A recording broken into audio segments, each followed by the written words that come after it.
Өдрийн мэнд яг одоо подкаст бид нар ээлж дугаараа хүргэж байна. За бидний одоо подкастн дээр бол илүү одоо сэтгэл зүйрөө чиглэсэн одоо зочдыг өрхийг илүү их хүсэж байгаа. За тэгээд энэ удаад бид өхөн одоо бас маш одоо чухал хүнийг урьсан байна. За энэ хүн бол эдийн засагч сэтгэл судлаач одоо Болормагчийг урьсан байна. Одоо өдөр өрөө мэд гээд хүрч тий. Айгу янз бүрийн үед үздэг болсон ба шүү дээ. Хуучин би чинь телевизэд ажиллаж байхад нөгөө өглөөний мэд өдрийн мэд явдаг байсан. Таны ажил төрсөн. Сайн байна.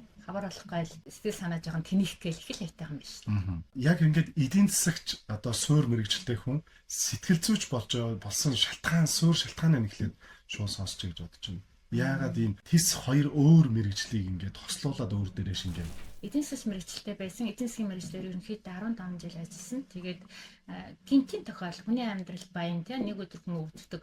Тэгээ өвдөгтэй жоохон нүдний асуудлаараа харгалгаа маань амжилтгүй болоод өвдөөд тэгээд нүдний харааны асуудалтай болсон. Тэгээ харааны асуудалтай болонгуудаа харааны эрсэлтэг одоо юу хийж болох вэ гэж судалсан чинь дэлхийд ч бүр сэтгэл судлалын шинжилгээ ухаанд маш тохирдог юм байна гэд.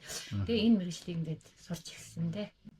Яг одоо үндсэн ажил тэгэхээр аль нь дээрээ суурилж явж байна. Энэ хоёрын хослолыг илүү их гоё гаргаж байна уу?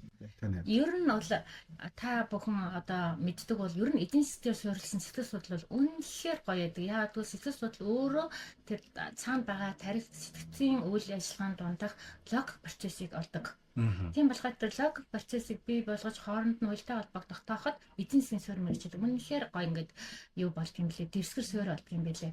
Тэгэхээр Аз л гэж боддог ер нь энийга.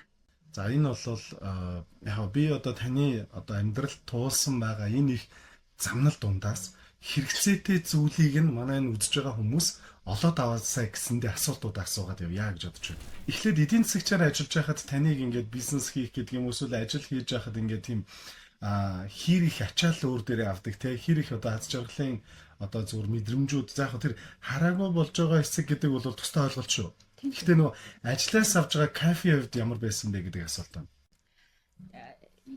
Ер нь нөгөө эдийн засгийн ухаанаар ингээд суралцаа төгсөөд тэгээд нөгөө жоохон юу төрийн албанд орсон. Төрийн тусгай албанд орсон. Тэгээд 24 настай бас төрийн тусгай албанд орно гэдэг бол бас тухайн үед нэр төрийн хэрэг байсан. Тэгээд тэр чигээрээ ажиллаад яг эдийн засгийн хүн бол үндсэн өөрөө нөгөө мэрэгчлээ дааж тийм маш их үр дүнд тооцдог. Тэгээд дээр нь маш их төлөвлөдөг тийм хүн байдаг байхгүй юу? Ер нь бүх эдийн засгийн тийм байгаа байх гэж бодож байна. Тэгээд тийм ч учраас төрийн тусгай албандаас ороод 15 жил төрийн тусгай албаны ажил хийсэн. Миний төрийн тусгай албаны ажил маань маш олон салбарыг ингэж хамарсан тийм ажил хийсэн. Тийм болохоор олон салбарыг хамарсан тэр мэдлэг одоо янз бүрийн тэр мэдээллүүд хэрэгтэй тэр олон салбарыг хамарсан тийм ажил үйлчлэх хэрэгтэй. Ийм ажлыг төрийн тусгай албанд гүйцэтгэсэн. Окей. Одоо та тэгсэн чинь одоо бие эрүүл мэндийн хувьд бол бас ингээд өмнөх байснаас жоохон дорцсон байна тий. Тэгсэн чинь буцаагаад сэтгэл зүйч буюу яг энэ бие эрүүл мэндэд тохирсон мэрэгжил сонгоод авсан байна. За тэгээд одоо ажиллаж байгаа тэр сэтгэл ханамж тий энэ зүйл яг энэ ажлыг ойлгох тал дээр эсвэл хүнд хүргэх тал дээр эсвэл өөрт мэдрэгдэж байгаа тэр нэг мэдрэмжийн тал дээр ямар хуу тийм ялгаанууд байна гэж асуух гэдэг. Энэ чинь бүр энэ айгүй сонин тохиолдол байгаа. Би одоо маш олон л одоо хараагүй хүмүүстэй бас ярилцаж үзчихсэн цөөнгүү. За тэгээд энэ хугацаанд бол хөвчлэн одоо яг нэг төрөлхийн хараагүй байгаа хүмүүстэй их ажиллаж байсан. Тэгээд тань шиг ингээд яг мэрэгжил хэзмэсээ явж байгаа дундаас нь ингээд бас харааны ийм одоо бэрхшээлтэй болсон байгаа хүнтэй бас цөөхөн ярилцаж байсан учраас бүр ингээд гайхаж асуугаад байгаа шүү. Ялгаа байна уу ер нь? Байлгүй яах вэ? Үнэхээр яг үгүй Монгол улсын хувьд одоо нэг харааны бюджет нэг 10 хэдэн мянган хүн байна гэхэд яг миний энэ түүх бол Монгол улсын хувьд цорын ганц. Тэр миний хагалгаа цорын ганц амжилт болцсон. Оросын түүхэнд миний энэ хагалгаа бас ерөөсөө тэр Оросын Пётрийн нэрмжид тэр Оросын том нүдний эмнэлэгтэй одоо ерөөсөө тохиолдоогүй ийм хүндрэл болцсон. Өөрөөр хэлбэл би ингээ болоо солиулаад тэр нь хүндрээд хараа алтж байгаа байхгүй. Тийм болохоор энийг бараг ингээд ер нь жоохон цорын ганц юм харамсалтай, маш харамсалтай шүү. Хүн 40 орчим наснда харааны асуудал алдна гэдэг бол үнэхээр харамсалтай. Хараа гэдэг бол өөрөө бол хүнд хэлбэрт ордог юм. Тэгээд тэглэгээ яах юм?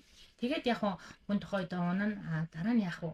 Амьдрах хэрэгтэй болно. Амьдралдаа нэлээд бас нэг чанартай амьдрах хэрэгтэй болно шүү дээ. Тийм учраас зориг гаргаж яхад боссон. Босохдоо тэгээд ямар мэржил хэрэгтэй юм бэ гэж ингэж бодож судалсан эцэст энэ сэтгэл судлалыг олсон гэх түрүүн ярьсан тий. Ер нь их сонирхолтой. Дэлхий өөрөө маш сонирхолтой шүү. Одоо жишээлбэл хааны иргэшилтэй хүмүүс дэлхийд дээр синхроны арчилга хийдэг гэж байгаа байхгүй нууцлын зэрэгэлтэй. Яагаад гэвэл тэр хүн ингээ харахгүй байгаа болохоор дараа нь тэр хүнийг одоо магадгүй тэр нууц юмыг одоо хин нэгэнд одоо өөрөө канаш яриа л тануулж байлаа ингээ тануулж баригдлаа гэж бодоо л та тэрийг одоо яаж тамдаад тэр чинь тэр газар нүдийг хэлж чадахгүй тэр хүний зүс царай хэлж чадахгүй зөвхөн тэр синхроныхаа юмыг л мэдэх болохоор ер нь нууцлын юм байдлаар ингээ харж явдаг харааны иргэшилтэй хүмүүсийг бас дэлхийд ингээд бас байт юм бэлээ. Энийг одоо ингээд ил тод ярьж байгаа нь тэгтээ тэргүй бүх юм одоо ил тод болцсон. Яагаад бас энэ хүмүүс хүртэл ийм мундаг бас хэрэгтэй байд юм байна гэдгийг бас мэдээсэй гэсэн дээр сонирхолтой юу жишээ ярьчлаа. Тийм байна тий. Энэ ийм гэж би ойлгож болохоор одоо хүнд асуудал тулгарч болно тий. Бэрхшээл тулгарч болно. Энэ бэрхшээлийг бэрхшээлгээд гутарж сэтгэл зүгээр доошоо унах биш. Харин бэрхшээлээс яаж илүү одоо тийм сайн талыг нь олж харж тий. Тэгээ илүү хүчтэй болох вэ гэдэг зүйлийг таны хувьд ингээ өөр дээрээ гаргаж ирж жишээ болгоод үзүүлсэн юм байна гэж би харах гээд байна. Та одоо яг ингээд нөгөө нэг хийж байгаа ажил би нэг юм жоохон эвгүй асуулт шүү. За та зөв хариулах гэдэг дараа гэж хэлээ. За. Одоо та ингээд сэтгэл зүйч хийгээд явж байна. Эндээс олж байгаа орлого магадгүй өмнө нь тэгээ өвдөхөөс өмнө олж ирсэн орлого хоёрын хооронд ялгаа байгаа юу? Байгаа. Ер нь аль нь өндөр орлоготой байгаа юм? Мэдээж би төрийн тусгай албанд ажилласан чинь тэр үедээ бол тогтмол маш сайхан тогтмол тэгээд чи нөгөө айгүй нэр хүн далдар гавья ингээд гас хэсэгнээл маш өндөрч явж ирсэн. Тэгээд одоо бол мэдээж харааны иргэшилтэй болон сэтгэлтэй би өнөөдөр сэтгэл судлалын шинжилгээ ухааны докторийн хэмжээнд одоо суралцаад докторийн зэргийг хамгаалах гэдэг явж байгаа хэдий ч гэсэн улс орны маань хандлага, хүмүүсийн маань хандлагаас болоод төдийлөн бас миний мэдлэг одоо мэдлэгээ ингээ ашиглах тийм боломжоос төдийлөн бас тийм их хангалттай гарахгүй байна. Хэрэв үнэхээр зай завсаргүй ажил бол нэг удаагийн цагийн үнэлэмж бол одоо би миний хувьд маш өндөр. Тийм болохоор өдөртөө нэг 4 удаа яг өнөөдрийнхөө үнэлэмжээр би ингээ явбал магадгүй одоо тэр нэлээд гайгүй цалинтай байхах аргатай байх. Гэхдээ өөрийнхөө одоо ажил өөрийнхөө хувьд бол одоо бас дэжгүй байна. Одоо тэгэхээр та яг одоо хамгийн чухал анхаараасаа гэж хэлмээр ялангуяа бизнес эрхлэгчид дотор тий нөгөө бичил бизнес эрхэлдэг хүмүүс танаас зөвлөгөө авч ийм гэж ярьж штэ тий. Тэгэхээр тэд нар дотроос ингээ хамгийн анхааруулмаар зүйл нь юу байсан? Заавал хөгжлийн бэрхшээлтэй байх, эсвэл хөгжлийн бэрхшээлгүй байх гэдэг нь бол чухал биш. Бичил бизнес эрхлэгчид энэ тал дээр анхаармаар юм шиг надад ийм мэдрэмж төрж байгаа гэдэг зүйлээ таавалцаж. Одоо бизнес эрхлэгч хүмүүс маань ерөнхийдөө өөртөө л ихтэй байгаараа л гэдгээр анхаарна. Яг бол өөрийнхөө хүчийг дайчлаарай. Бүх юм таны дотор байгаа шүү тий. Тарих оюун таны бие биелдэг, таны оюун санаанд байгаа шүү. Тэрийг л одоо зөв удирдаад л явж чадаа, зөв одоо үнэлээ, зөв удирдаад явж чадвал та өнөөдөр ямар ч амжилтанд хүрч болно шүү. Зүгээр тэр суралцах, мэдлэг олох бол хоёр дахь асуудал. Тэгэхээр та өөртөө ихтэй байх нь хамгийн чухал. Өөрийгөө үн цэнийг тодорхойлоод окей гэж явах нь хамгийн чухал гэж хэлмээр. Одоо та ингээд ойрхон байгаа кейсүүдээс ярьж болох уу? Юу гэдэг одоо нөгөө яг монголчууд бизнес хийж байгаад яг энэ зүйл дээрээс аягүй их сөхрөд байна. Энэ зүйлийг бити ингэчээд байгаа чиг бас загинчмарч юм тий. Хүмүүс ч одоо зарим нь арахаар хэлэхээр ойлгохгүй. Загинч хэлэхээр ойлгоод байдаг хүмүүсээс байна гэж. За загинах нь хаашаа. Гэхдээ зүгээр ойлгуулад хэлэх зүйл, сануулад хэлэх зүйл. Харин тий янз бүрэлтэй зарим нь бол бас хөөрхөн ингээл кичээгээл явж байгаа. Гэхдээ нөгөө нэг миний одоо хамгийн гоё ерөн бид нар бас хувь хүний ур чадварын сургалт хийдэг юм. Тэгэхээр нөгөө стрессээ яаж удирдах уу, сэтгэл хөдлөлөө яаж удирдах уу, бусдыг яаж мэдэрч ойлгох уу гэх мэтчлэн эднийг ингээд ярахаар ингээ одоо ингээ намайг ярьж байгаа мэдэн штэ гэж та нар бодож байж болно. Та хариулж чадах нь уу гэдэг ингээд асуулт тавьд үзээрэй. Энэ үед л та өөрийгөө мэддэг байхгүй. Түүнээс биш хүн санацхаараа сэтгэл хөдлөж тэрийг хэлнэ штэ гэдэг яг амархан боддог байхгүй. Гэтэл үгүй. Хэрэв та энэ софтвер чадваруудыг ингээд жоохон дараа ингээд сураад эхлэхээр ингээд магадгүй та тэр санхүү зээл авах гэж явж байгаад зээлэн дээр онох үед өөрийгөө яаж удирдах вэ? Магадгүй та ингээд гоё хамт олондоо болох үед хамт олон дотроо бусдыгаа одоо хамт олноо яаж удирдах авч явах вэ? Магадгүй та тийм ээ унахтаа хамгийн гол нь давхалж чухал гэдэг байхгүй. Унах үед хүн цаашаа унавал тэгэл яваад байгаа. Ер нь өвчин л бид хэд манай улсаар аргагүй л те бид нар ч хөгжиж байгаа орн болохоор унахаараа цаашаа унаад байгаа. Нөгөө стрессээ тайлах гад тий биений уугаал ингээл цаашаа явчихад байна. Энэ нь уцаагаад нөгөөний босгож ирэх одоо бас том босгож ирэхгүй байх том шалтгаан болоод байна гэж хараад байна тий. Харин тий цаг хугацаа алдчихээн. Ер нь тэгээд мэдээж хүний амьдралд тийм юм тохиолдсон шүү дээ. Тэгээд тэрийг заримдаа ингээд бид нар янз бүрийн байдлаар одоо ямар нэгэн зүйлийг хэрэглэж болно шүү дээ. Одоо жишээлбэл одоо пиар ч юм уу, аяр ч юм уу. Гэхдээ хизээ яаж хэрэглэх вэ? Яаж өөргөө ингээд зөв авч явах вэ гэдэг нь хэрэглээ яаж зөв байх вэ гэдэг нь л чухал шүү дээ. Тэгээд тэрийг юугаараа орлуулах, дасгалаар орлуулах уу, эсвэл одоо амьсгалын дасгалаар орлуулах уу гэх мэтчлэн энэ олон талын энэ арга техникүүд байдаг бах тий. техникүүдийг хэрэглээл ингээл явах хэрэгтэй гэж бод. Бас за окей бизнесийн хувьд гээд би хит их одоо бизнестэй холих гэж магадгүй. Одоо сэтгэл зүйчээр ажиллаж байгаа хугацаанд гарч байгаа хамгийн том хилмээр зүйл эсвэл хамгийн энэ нэг сэтгэл эмзэглүүлсэн зүйл байна. Ийм зүйлийг бид нар сэтгэл зүйн одоо энэ салбарт ажиллаж байгаа хүний хувьд бол анхааруулмаар байна гэдэг зүйл байна. Байлгаа яг. Нийт маст тий. Нийт маст одоо ингээд юу маш их юм хамааруулдаг, өөртөө хамааруулдаг тийм ээ. Таны цаг бол хизээж олдохгүй. Өнөөдрийн цаг өнөөдөр одоо би хүүхд тахтаа ингээд багшиг энийг хэлгээд гайхаад тухайн үед манай багш өнөөдрийн цаг танад олдохгүй цаг гэдэг бол алт гэхээр би бүр гайхаад нэгдөөснө. Яагаад багш ингээд таамаглав? Би маргааш шахаад 13 цаг надад маргааш шахаад олдоод би тэгэл маргааш юмаа хийгээл явна. Яагаад тийм болоо гэдэг тухайн үед боддог байсан. Гэтэл өнөөдөр тэр сургуулаа төгсөөд баг 30 жилийн дараа тийм ээ хүй цаг гэдэг чинь тэр 2022 оны 12 сарын 22-ны өдрийн 13 цаг хизээч ирэхгүй гэдгийг ойлгож байгаа байхгүй. Миний хувьд бол тэгж ойлгосон шүү. Магадгүй та нар ойлгосон байж болно л та. Тэгэхээр битгий энэ сайхан алтан цагаа ингээд дими юмд өрөөч, дими сошиалын янз бүр юмд өрөөч. Одоо хитрхи энэ сошиал дотор яваад юм л да. Тэгэл тэр цаг хугацаагаа тэр одоо утсан дотор юм дотор сошиал дотор өнгөрөөд байгаа нь маш харамсалтай байгаа. Хэрэггүй. Ерөөсө тэрнээсээ болоод та стресст нь тэрнээсээ болоод та яг хийх байгаа маань умартна.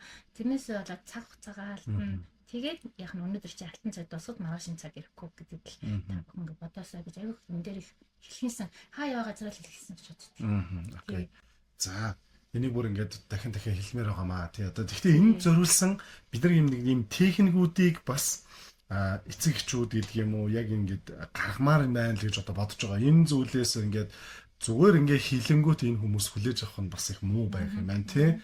Тэгэхээр энэ нь зориулсан системчлэлтэй үе шаттай юм ажлууд зохион байгуулдаг ийм болмоор юм байна гэж харж байгаа шүү. Би бол хувьдаа. За энийг бүр ингээ 100% тайлбар санал нийлж байна. За одоо бид нар ингээд яг энэ нөгөө эдийн засгийн холбоотой ярьж байгаа дээр яг би бол миний энэ одоо бидний хийх гээд байгаа энэ подкастн дээр хэлэх гээд байгаа санаанууд бол төрийн байгууллагуудын зүйлийг нэг их одоо ярмаар байна. Бид нар ингээд бүх зүйлийг ингээд нэг төрийн гэдэг юм агентлагийн гэдэг юм уу тэ дэмжлэг тэнд байдаг зээлүүд байдаг юм байна гэдэг зүйлийг харахасаа илүү тэ эхлээд өөрсдийнх нь дотоод нөөц болцоог харъя л да тэ. Тэгээд тэр нь маань цаашаага ингээд томрох болвол одоо тэ зах зээлийнхаа зарчмаар томордог байг.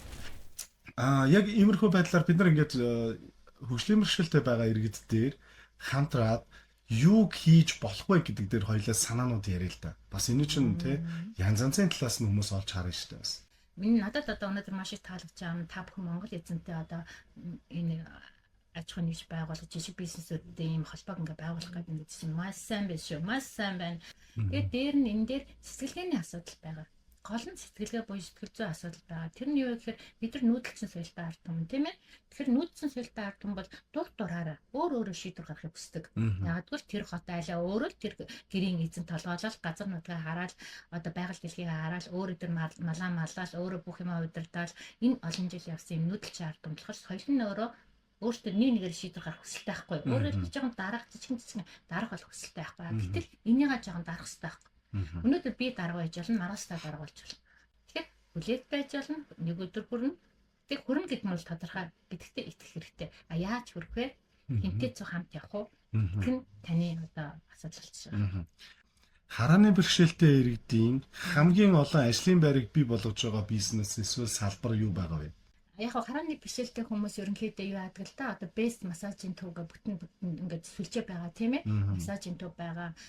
Нэг центр, колл центруудаар ажиллах бүрэн боломжтой. Та нар бүр аяйггүй сонирхолтой байна. Одоо энэ технологи маш сайн хөгжсөн.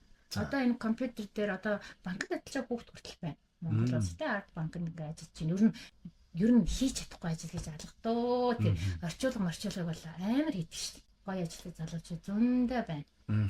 Үнэхээр бас мундаг залуучууд байна. Тэгвэл энд одоо тий хөгжлийн бэрхшээлтэй хүмүүс бүр та нараас л чадсан байж та гэдгийг харуулмаар байна л би хэлмээр байна.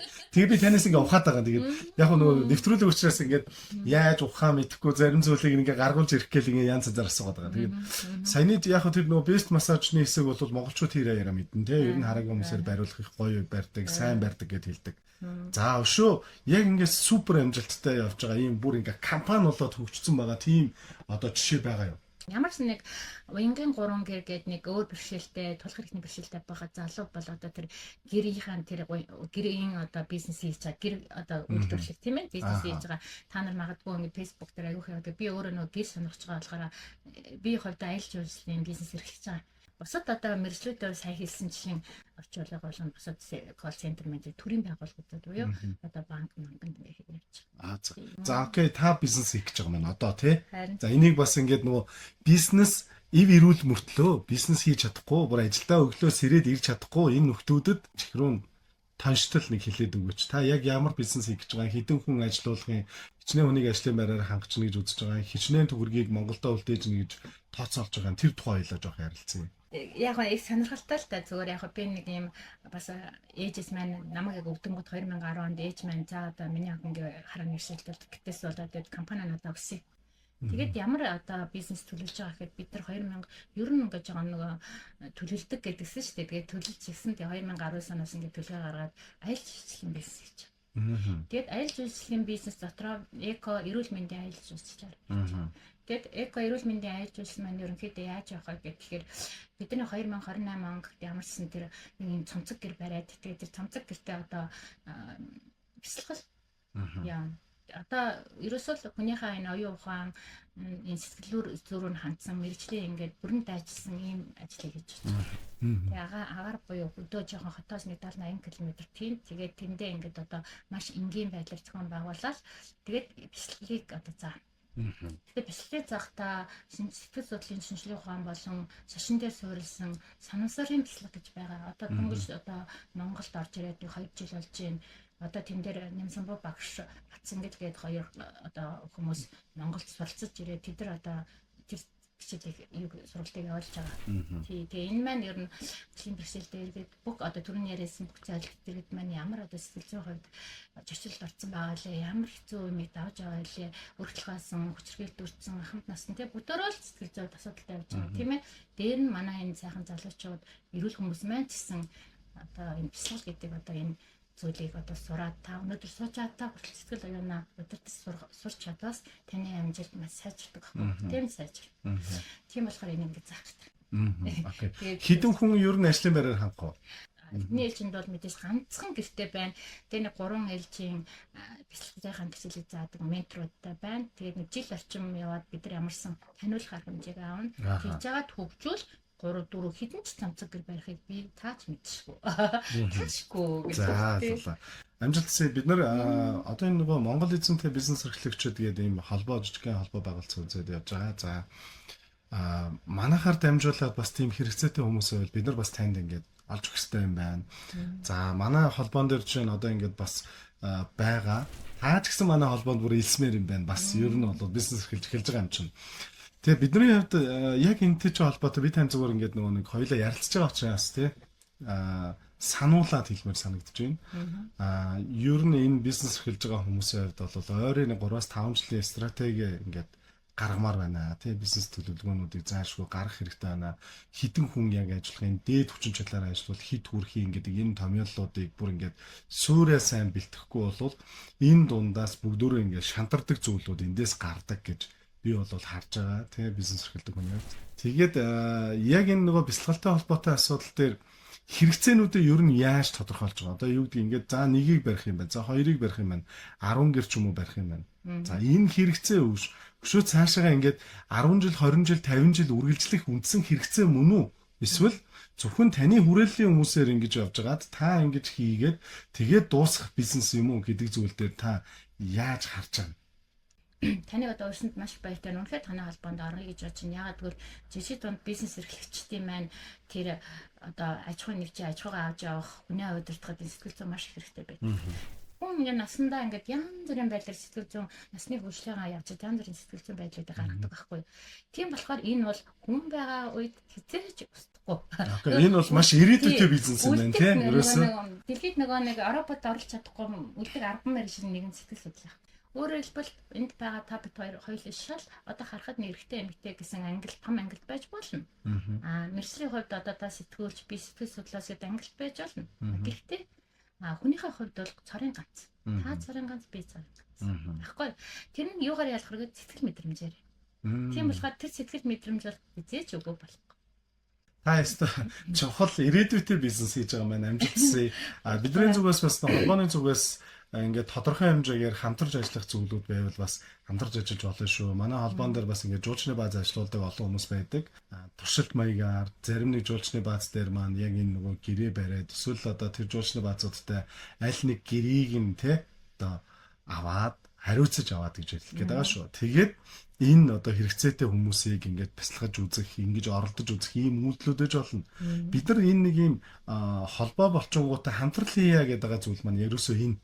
Магадгүй та ингээд нэг цомцог гэр ингээд аавны гэдэг чинь бас л ингээд тогтчулсаар байгаад 0 мольтой болно гэж ингэж явсаар байл хамгийн бага 30-аас 50 100 сая төгрөг те. Та одоо болий гэдэг энэ одоо нөхцөл байдал дээр ирж болно шүү дээ те. Би ингээд сэтгэл зүйчтэйг ингээд яг хөө ингээд сошиалор явж байгаа зүйлүүдийг л харж байна л да. Яа ингээд бичлэн уулзаад байгаа сэтгэл зүйчтэй бас төдийлөн цаг гаргаж амжихгүй байна. Энэ бас бидний буруу шүү. Тэгээд маш их ингээд харж байгаа хүмүүсийн хувьд бол яг энэ хосын харилцаа, гэр бүлийн харилцаа талтаа их одоо зөвлөгөөнүүд өгж байгаа харагдаад байдаг юм. Буцаагаад би ингээд статистик гэдэг юм уу янз бүрийн байдлаар энэ амиа орлолч гэдэг юм уу энэ зүйлсүүдийг ингээд ажиглахаар зарим нэг одоо ингээд цагдаа сэргийлэхэнтэй ч юм уу уулзахаар хамгийн өндөр амиа орлолтуудын суур том шалтгаанууд нь бол энэ мөнгөтэй их холбоотой асуудлууд дээр их гүн одоо тий сэтгэл зүйн хямралт гүнзгий орд юм байна гэж би бол одоо сонсч байсан.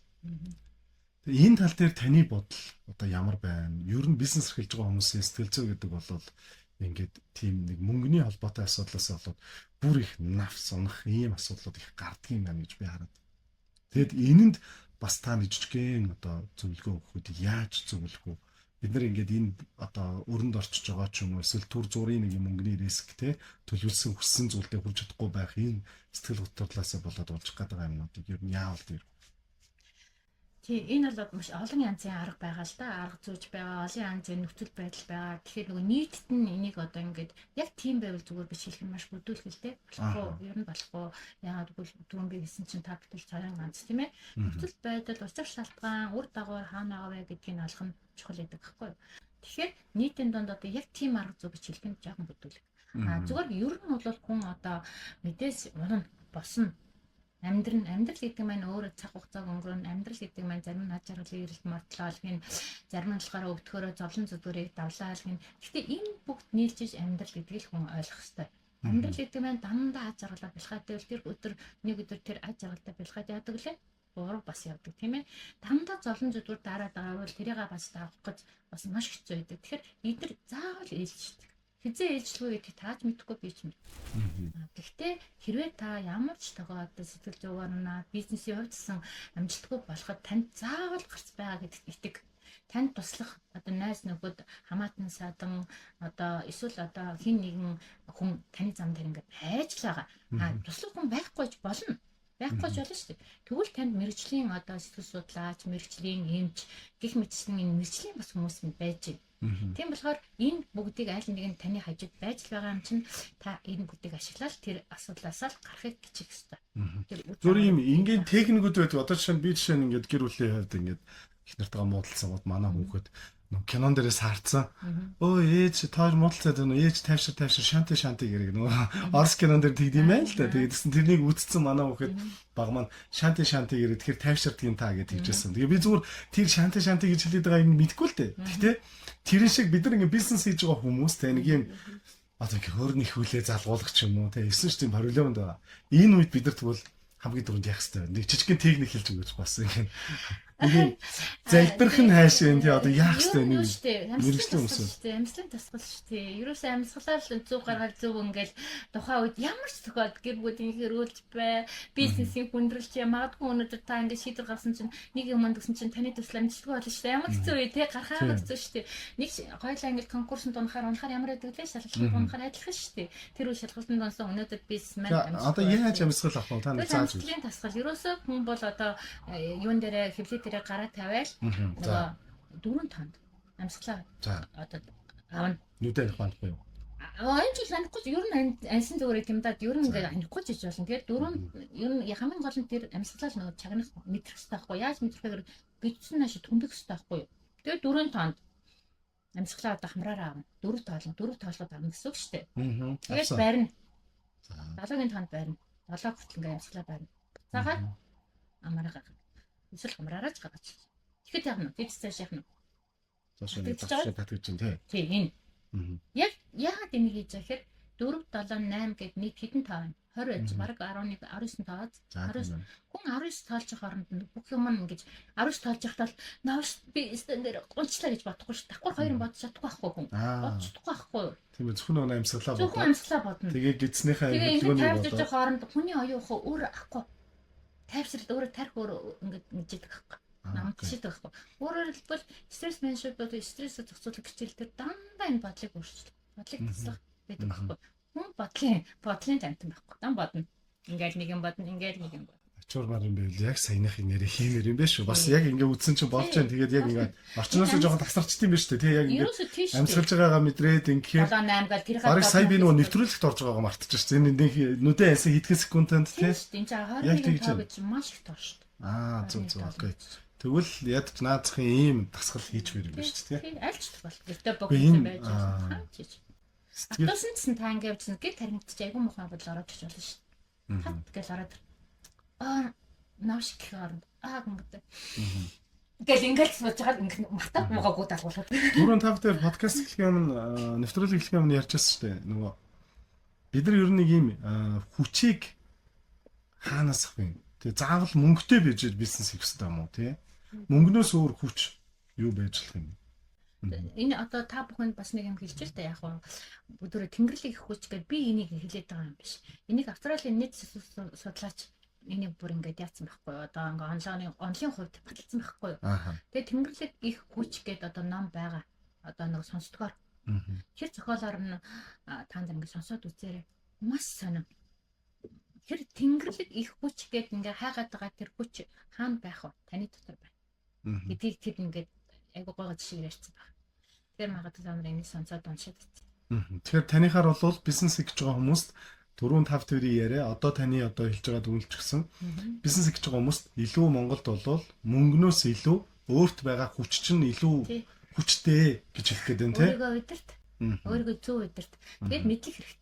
Удирдахын тулд мэдлэг дээр нь арга зүй. Жишээлбэл саяны шиг одоо сэтгэл зүйн хувьд мэдлэггүй байсан байвал сайн нөгөө мэдлэгтэй болж эхэлж штэ. Одоо амьсгалаа ангих хэрэгтэй гэж жоохон ч мэдлэгтэй болно.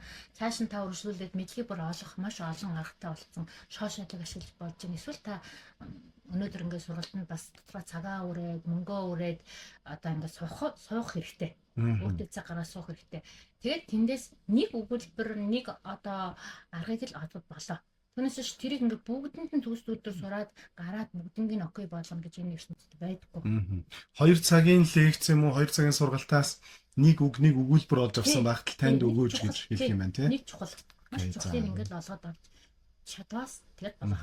Би танаас ахаад нэг юм тодруулчих. Ер нь энэ миний хувьд жишээ нь ингээд сүүлийн жилүүдэд энэ бизнесийн талаар айгүйх одоо юу гэдэг хорхойсоод судалдаг үздэг хардаг л болоод байна л да. Тэгээд хойчмол нэг ингээл хийж байгаа зүйлийнхаа тухай боддог байсан. Одоо ингээд нөгөө хийж байгаа зүйл маань харьцангуй докторжоод эхлэнгүүт ер нь бид нар юу хийгээд байгаа юм бэ? Юуг одоо судлаад байгаа юм бэ гэдэг талаараа, юуны төлөө зориод байгаа юм бэ гэдэг талаараа хардаг болчт юм байна. Тэгээд одоо ингээд хараад байхад би ингээд юу гэдэг Ford-ийн үр удмын хүүхдүүд ч гэдэг юм уу те одоо Ford гэдэг дэлхийн том брэнд шүү дээ. Тэгэхээр тэдний үр хүүхдүүд жишээ нь ингээд яагаад тэгвэл Tesla гэдэг машиныг гаргаж ирээд тий гэдэг юм эсвэл одоо Ford-ийн өөрийнх нь машин явж байгаа тий энэ нь яагаад дэлхий дээр ингэ цойлж чадахгүй байна.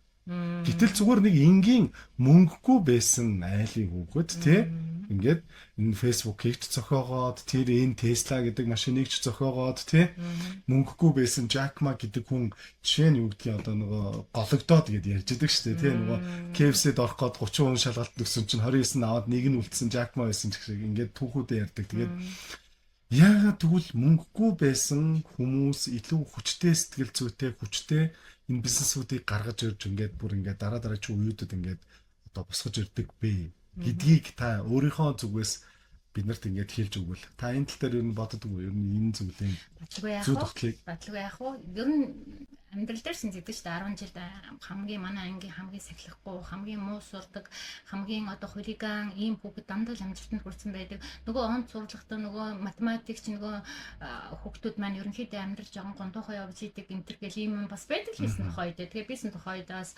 гэл өнгөрдөг дараа нь ингээл 20 30 жилийн дараа ингээл ер нь ингээ уулзаад уссан чинь нэрэл тэр батлагтаад байгаа юм шиг. Одоо бид нар амьдралаараа мэдэж эхэлж шүү дээ. Тохойдоо л мэдэхгүй юм чинь тийм л юм багтаа гэж бодоол өнгөрнө. Гэтэл ингээл 30 жилийн дараа 20 жилийн дараа 8 дараагийнхаа 10 дараагийнхаа уулзаад яг тэр үг байсан нөхөд байж байгаа байхгүй.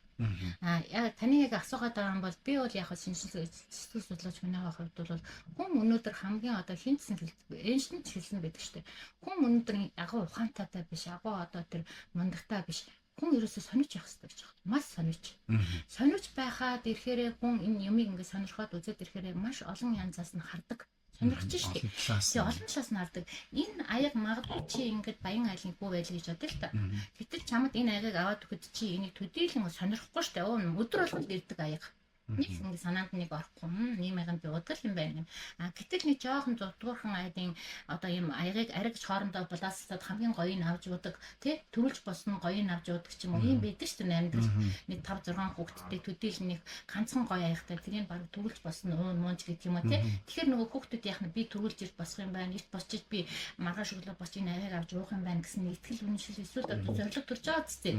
Тэгэхээр эрэл хайгуул сонирч байх тэрийг авч уугаад тэр аягийн дуснараа ямар байх гэдэг сонир сэтгэлгээ бас энд явж байна. Сонирхол явж байгаа гэдэг өсөл тачаал өсөл одоо мөрөдл явж байгаа гэдэг тийм ээ. Тэрүүнтэй адилхан юм гэдэг чинь ингэж бий болдог гэж боддог байхгүй юу. Тэгэхээр нэг бүх юм нь ил байхад сонирхолтой юм байх болж. Бүх юм одоо бэлэн байхад. Бэлэн биш байхаар сонирхол. Тэгэд дээр нь бэлэн биш байгаасаа гадна байгаа ямаараа маш хүн хийдэг байхгүй.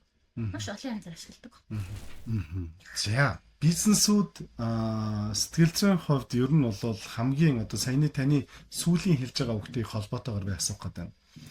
Бид нар бизнес эрхэлж байгаа хүмүүс ямар цэг дээр очиод сэтгэл зүйгээ зогсоох хэрэгтэй юм бэ? Тэ? Нэгснэ шунлаа гэдэг таны саяны хэлсэн. Шунлаа зогсоох хэрэгтэй. Чин уг нь бол юу гэдгийг хүн болгон дотроо ингээд Монголын хамгийн том бизнес болгомоор л шүү дээ. Дотроо тийм. Тэр сэтгэл зүйн хувьд бол сэтгэл зүй хаана үрээд хандсан байх хэвээр. Ер нь нэг юм ханамжийн тухай ойлголт байдгүй сэтгэл зүйд. Байхгүй. Энийг та одоо өөрөө удирдна гэдэг байгаа байхгүй. Удирдна гэдэг байгаа байхгүй. Тэрнээс ерөөсөө эдийн засгийн ахуй санамжийн хууль гэж байж байгаа. Эдийн засгийн онол дээр маш том онол гэдэг ахуй санамжийн хууль гэж байдаг байхгүй. Ахуй санамжийн хууль өөр айгүй юм сонирхолтой сонин хууль гэдэг юм аа. Гэтэл эдийн засгт тийм хууль байж байгаад хүний сэтгэл зүйн хувьд бол энэ хүсэл тачаал шунал бол хизээч дуусахгүй гэж байгаа байхгүй. Тэгээд энийг одоо дуусгахын тулд энийг одоо хязгаарлаад барихын тулд шашин өгчөж байгаа байхгүй. Шашин хөгждөг. Шашин дотор энэний талаар янз бүрээр ингээ гаргасан байдаг.